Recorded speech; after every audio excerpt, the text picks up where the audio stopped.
kwa Mr. Komise Rap Yuda, Rap Business, On the Flow, B-Face. Agashimwe ko yakwije aba abone ibihumbi jana karaye gashitsano mu gihugu c'u Burundi. Agashimwe karaye kamushikiriye. Tumukeze cyane B-Face On the Flow nka Team Hit Connection, abakunzi muziki yo mu Burundi bariko baratwumviriza. Trophée irashika mu Burundi. Ababone ibihumbi jana bararumanije. Baguha trofe umaze kuronka aba abone barenga ibihumbi jana. Rero iyo uronse aba abone ibihumbi jana ucuja mu ma demande yo kwandikira YouTube ukabereka yuko amaze kuronka abantu ibihumbi jana, maze nabo baraheza bakakurungikira urupapuro ko gushima kugushimira no kugukeza kuba washoye kubakwiza, ariko kandi bagaheza bakaguha n'agashimwe ijya trofe yerekana vy'ukuri yuko wamaze kubakwiza. N'intambwe niterambere kuko uno munsi urabona yuko amwe mu marokora abandi bakubise imbere, natwe aba artiste bacu bariko barayakubita kuko ibi bibaye nyuma ya Daboje na Kiriku, bibaye nyuma y'uwitwa Irankunda Henry Dramati, bibaye nyuma y'abamenyesha makuru ku ma TV online nka Ozi Irakoze, bibaye nyuma ya Sadbiwo yarakaronse kuva kera, Mugani Desire Farias aragafise. Ni kimwe mu vyerekana neza yuko vy'ukuri turiko turaronka abantu bariko baradukurikirana ku mbuga ngurukana bumenyi, kuko YouTube n'abantu baja ku mbuga ngurukana bumenyi ni kimwe mu bitwereka yuko ivyo abandi baronse kuva kera natwe turiko turabironka. Niteka tumukeze B-Face On the Flow. Kumbure ntihabuze abariko baratwumviriza canke badukurikirana bataza akamaro k'irya trophée ya Mipro. Icambere uronse trophée ya YouTube bimaze kukumenya, uragitahura bimaze kumenya, ibimaze kukumenya kuko niyo iguha kajya gashimwe, ariko ku rundi ruhande birakwereka abantu ufise uko bangana, birakwerekana abantu bagukurikirana uko bangana n'icizere bagufitiye. Ikindi naco nuko Israel urabizi yuri umuririmbyi ugiye gusaba Collabo nikitana na Hassan, bararaba ibiharuro. Umuririmbyi akomeye ugiye kumusaba Collabo araraba ibiharuro, aravuga araja ku mbuga zawe akavuga ati mbega uyu muririmbyi hamwe twokorana Collabo ni kintu no kunguka XK weye ukunguka ikibiciye kuri jewe. Mukuraba rero ibiharuro araraba indirimbo zawe, araraba aba subscribers ubufise, akaraba ama views ubufise. Ni kimwe mu bituma Collabo ishobora koroha mu gihe ibiharuro vyawe ari vyiza. Numva mengo rero B-Face On the Flow uno munsi nubwo yoja gusaba Collabo umuntu akaraya ibiharuro vyiwe azobona yuko ibiharuro vyiwe ari vyiza ku mbuga ngurukana bumenyi. Sinzi ico abandi babivuga ko Nikita na Hassan Nikita hata amahera azoba arimo. Bon kuko kenshi turabizi ko ari amakorabo kenshi utahata dutanze inoti. Hari bidapasa hari n'izindi Collabo Nikita ntaguciriyemwo utanga amahera ariko amahera bakayanga, ibiharuro vyawe atari vyiza. Ariko kenshi Mipro amahera arakora ariko no munsi uzorabe hariho abantu benshi baza kugira amakorabo ukazanga umuntu kuririmba nta kigenda. Mugabo aranose Collabo n'umuntu akomeye kumbure kubera yakoresheje inoti. Ndabwiza ukuri rero Nikita, ivyo kenshi urabona ivyo kenshi byari bisigaye ngaho iwacu. Umu artiste ari international, abantu dufate nk'aba ba Diamond, abantu nk'aba Rayvanny, abantu nk'aba Harmonize n'abandi ba Bruce, barabicuru ntibaraba amafaranga, baraba ibiharuro vyemeze gute. Nibaza yuko tuvyemeranye muri imvye twa Bruce yarabivuze igihe ha Collabo Daboje na Kiriku, yaravuze ati nararavye ibiharuro vyabo nsanga ni vyiza, ndanatohoza nsanga base fan base nini mu Burundi, ndanabahasho kugira ngo ndabe public ingene iza kubakira. Hamanza gusanga n'abantu bakomeye cyane, vyatumye ndabaha Collabo, kandi kuva ndabahaye Collabo hari ico vyanyunguye, hari nico nabo vyabunguye. Rero umuririmbyi azi ico yifuza gushika ko mu buzima ntaraba amafaranga ahubwo araba ibiharuro. Sha nibuka umuririmbyi Lolilo igihe yakora avuga ati hari amakolabo menshi cyane ari gukora n'abaririmbyi bakomeye mu gihugu cy'u Rwanda, kandi n'amaproje akagira kure. sasa nimba habaho ayo matohoza nkuko amipraje kubivuga hama Lolilo yari kuba yaronse cyane Lolilo akacavuga ati jewe ndafise abantu benshi oya yego baramukurikirana gusa hari abantu benshi bancinyije bansharikanye bivanye nuko ayo makolabo twagira turonke canke twari twakoze biba ngombwa yuko bayanira kuberi sinzi ndiko mvuga nti nimba inoti zidakora hakakora ibiharuro n'amatohoza sha aho rero hacaba igipendere yanira oya ibiharuro ntibibesha Israel ibiharuro nico kintu cambere kitabesha reka ndaguhakarira impamvu ibiharuro bitabesha uno munsi ku biharuro biratwereka nta muntu ashobora kuza kuvuga yuko Harmonize ari hejuru ya Rema nta muntu ashobora kuza kuvuga yuko Diamond ari hejuru ya Rema ibiharuro biratwereka yuko Rema ari hejuru nico gituma usanga niyo bahageze gutanga amafaranga mu biteramo we aba ari hejuru gusumba uwundi rero impamvu we twe duhagarara cyane ku makolabo nivyo nshaka ndagusigurire reka ndagusigurire kuri Niyonzima na Source Salum Lolilo uzi yuko Lolilo yigeze kuronka indi collabo ya Diamond uravyibuka Diamond amubwira ati zana ya mafaranga kugira ngo dushobore kuja gukora video muri South Africa ariko ntiyaravye ibiharuro ndiko ndakubwira hari umuntu ataguha collabo kubera ibiharuro bivaye n'ubucuti mufitani Diamond na Lolilo bafitaniye ubucuti budasanzwe nimba Diamond yaramuhamagaye Lolilo kuri stage hari ico bisigura muri Primusic nimba rero Amipro hakora n'ubucuti n'amahera wumve ko ashobora gukora erega amahera gukora arakora ariko ndiko ndavuga ku muririmbyi kuko ubu nyene turiko turavuga hariho amakorabo ariko arakogwa canke yakozwe ukabona ko ari kumwe umuntu atashoboye n'undi muntu ashoboye ico nakubwiye navuze ati umuririmbyi azica ashaka urashobora kumuzanira amahera akayanga bivanye nuko abona yuko nta tala nta vision ico gikorwa nubwo mwogikora harano kitoshika ahubwo twovuga tuti bivana na principe y'umuntu urumva ariko hari n'undi kuko uvuze ngo umuririmbyi azica ashaka hari abarimvyi bakomeye vraiment bakoranye n'abakami oya hari n'igihe babikora juste pour gusupportinga abatoyi babo bivana n'impamvu ariko umuririmbyi akomeye nakora na collabo n'umuntu ngo kubera ngo yamuhaye amafaranga nubwo atobazi kuririmba bivana na principe ni principe y'umuririmbyi no kuri Jenny nico kuko reka ndakubwira ikintu kimwe je no gwakarorero kaba kidumu barakoranye n'abaririmbyi kandi batashoboye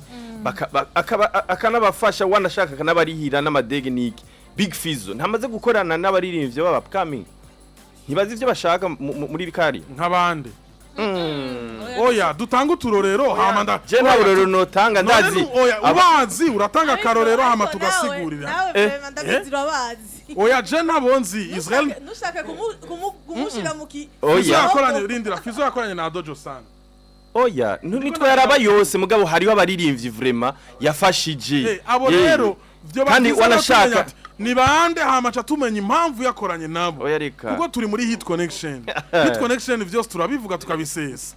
uratinya kuvuga iki oya umuririmbyi jewe ofete ndiko mpagarara nanje ndabivuze umuririmbyi ari international azi ico ashaka nakorana n'umuntu collabo nubwo atoba bishoboye ngo kubera amafaranga nimba uyo muririmbyi akorana n'umuntu uwo ari we wese kubera ngo yamuhaye amafaranga nubwo atobazi kuririmba azi neza yuko iyo ndirimbo atahija uyo muririmbyi nawe ntaritahura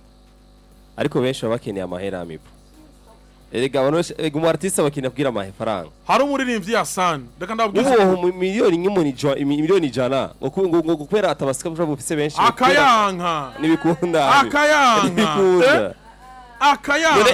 akora umuziki kubera iki kubera amafaranga urumva rero yoca akora ivyo arivyo byose none se amafaranga abakeneye nari muri business reka Amipro muziki ni business sawa nanje ndiko ndababwira uko ari artiste banga amafaranga gira umu artiste amaze kuvuga we tanga par exemple uvuga umu artiste je amaze kwanga amafaranga ukubera afisa abasabone bakenya nashobora kumukora abasabone bake we ntiwataho ico navuze nakubwiye ati hari umu artiste ashobora kwanka uburyo bw'umuntu nubwo bwo babungana gute kubera uyo muntu atatala afise azi neza yuko ico gikorwa nubwo bogikora nawo coshika sinzwe turiko turatahura ariko urazi ko ari artiste bemera collabo gasanga aremeye collabo agakubita vyose hanyuma na posting na cover yiwe bivana byose nivyo igajya abamaze kwineglisha naco igikorwa cyawe ariko amaze kurya amafaranga yawe hanyuma ni kanga tuma tuvuga usanga abartiste bacu gasanga biko bakorana collabo ariko bita atara cover cyangwa ariko atabafasha kugira promotion no kurundi ruhande ya sana hariho umuririmbyi akomeye ashobora kuvuga ati jewe vraiment nubwo uzanye aya mafaranga ntibikwiranye ati kandi gukora agasubiza amafaranga inyuma oya hari n'igihe avuga ati jewe ayo nari gukorera canka ayo twari gukorana ntabereye aya atereka mugabo ndagufasha ntibibaho birahari ndakubaza iki si ngombwa ngo nuko ngo ubufise ngo ababone benshi ngo canke itara yo kuririmba oya ajya abakene amahera urumva rero yo gwakora batatala none uwo maze kwiyangaje kuza kuririmba uzi ko nawe utanga amafaranga utazi ko ico gikorwa cawe kihwa kigikora jewe cyo no hanura umuririmbyi w'umurundi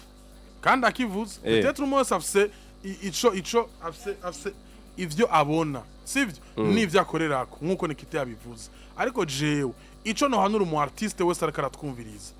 nimba haje umuntu adafise iyo mpano urumva ubona yuko aje kukwicira akazi kawe kugira ngo mukorane akazana amahera ngana gute ntuzoyemere abarimvyi mu Burundi niko bahanura cyane ico iyo niyo manuro amatazanya amahera naho akaza gusaba ubufasha atazanya amahera naho akaza gusaba ubufasha afise iyo mpano oya atayifise adafise impano oya impano oya ndiko mvuga ati je nshaka ubufasha iyo mpano ariko aravuga ati nusaba ubufasha udafise impano gute none impano hari umuririmbyi akora adafise impano bariho benshi we n'uvyuzi nawe urivuga uruje mukanya urashaka ko bafizo baririmbana n'abantu badafise oya bataragira aho bigejeje kandi bakabafasha bien hariyo kugera aho wigejeje ari no kugira impano hari umuntu yisunika vraiment ubona ko ariko aragerageza biko biranga vraiment ariko ari vyigiti uyo rero ntakorane ntafashwe n'abaririmba nibo mufasha vraiment ubufasha bomuha nukumwigisha kugure akabimenya ariko nibo bamugira ngo tuje gusohorana indirimbo atakena agiye kugira Isra reka basi cyagenda guha akarorero ka hafi Dramati asora indirimbo yitwa Yo Man yarafise impano asora Friend Zone twese twatuzi ko afise impano ariko harana atari bwigeze wiuno suko none umuntu yari kumwima Collabo ngo kubera ngo ataragira aho yigejeje mu gihe afise impano aba ba D1 bakiza mu ubwa mbere nitwabona yuko afise impano ariko harana batari bwagere nibisigura yuko umuntu adafise hago no muririmbyi bikora ivyo oya hariyo n'abartiste hariyo no muririmbyi aza kuririmba kubera iryohero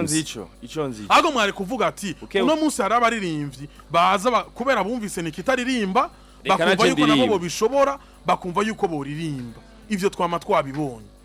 reka dufashanye bagenzi reka dufashanye gute nawe none ushabuza n'umuntu wese aze muri karere umuziki oya nshaka bimwe nujya basi yavuze ati reka jewe ndabikore reka ngerageze reka nkore hama izereka kuroga abantu gushaka ubufasha nibisanzwe man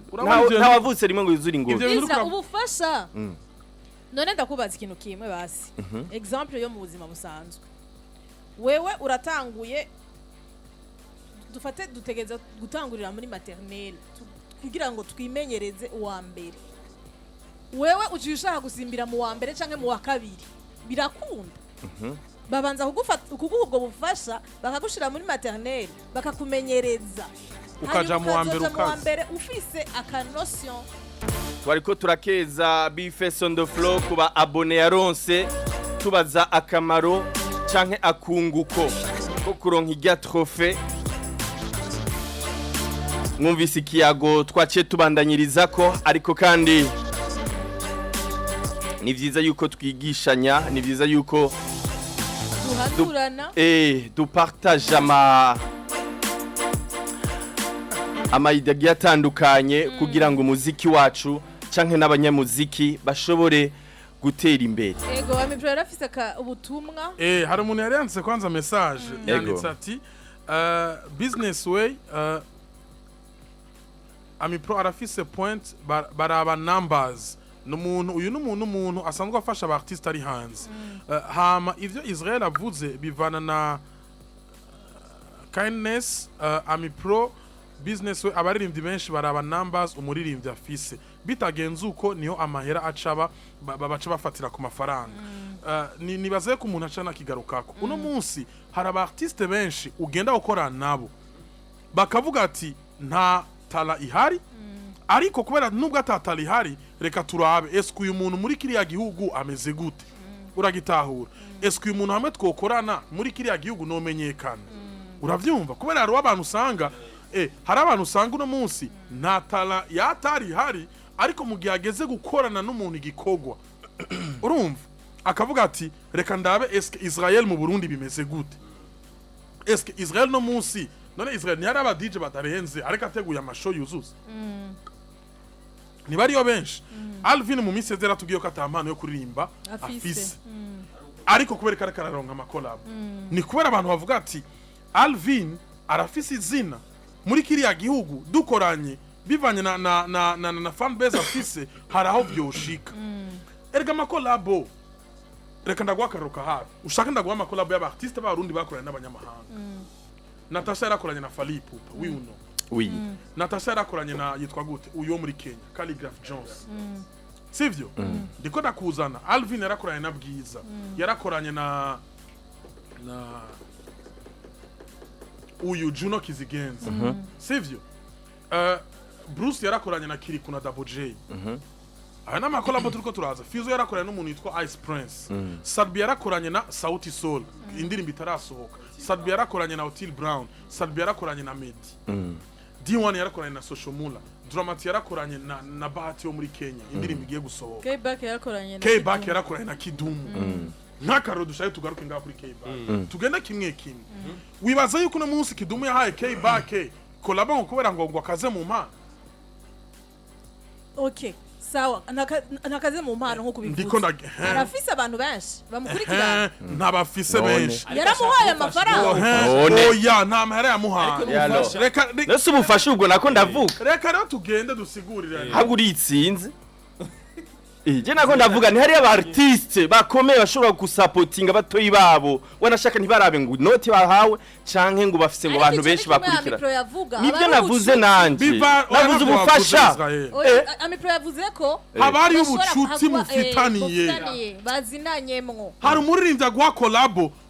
atazi yuko unaririmba K-Back Kidumu ntiyarazi ko K-Back aririmba ndabeshe none hajye ntiyamufashije none hajye Kidumu ntiyafashije K-Back gamipo uravyanse ariko twemeranye ko atofasha ari we wese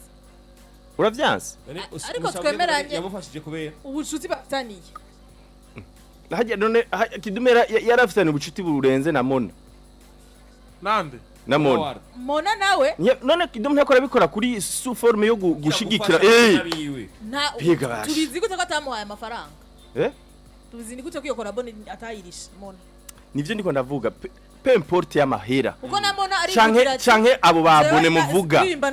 mviriza canke babone muvuga ndazi yuko hari abaririmbyi ngaha bafise amazina bakomeye baba legend bahaye Collabo kubwo gufasha batoyi babo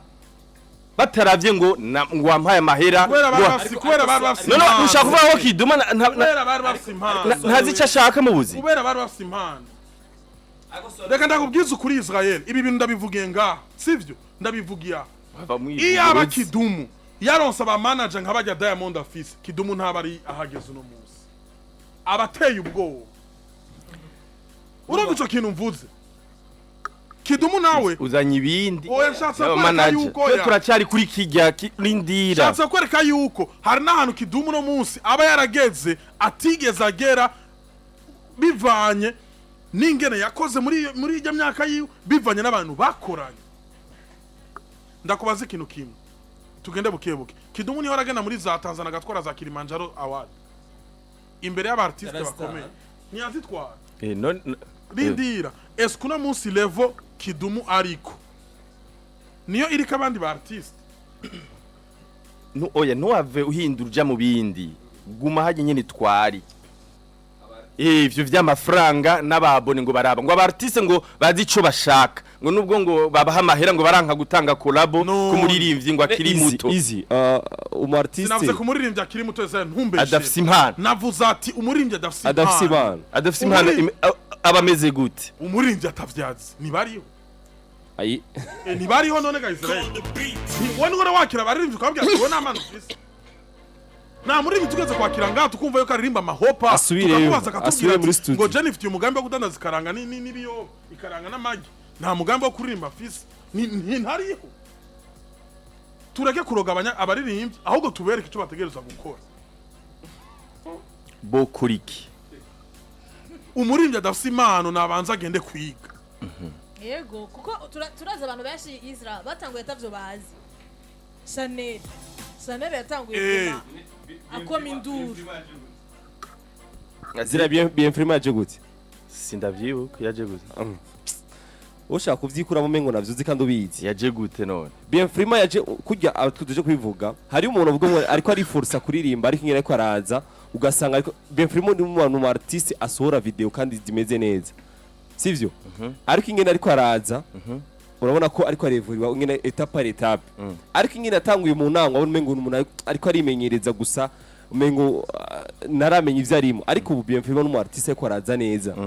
kwindi namwe nziza nivyo ko tuvuga umu-artiste si kuvuga umuntu wari wese ngo avuye mwibarabara ngo asimbire kuri micro je muri studio cyo kuririmba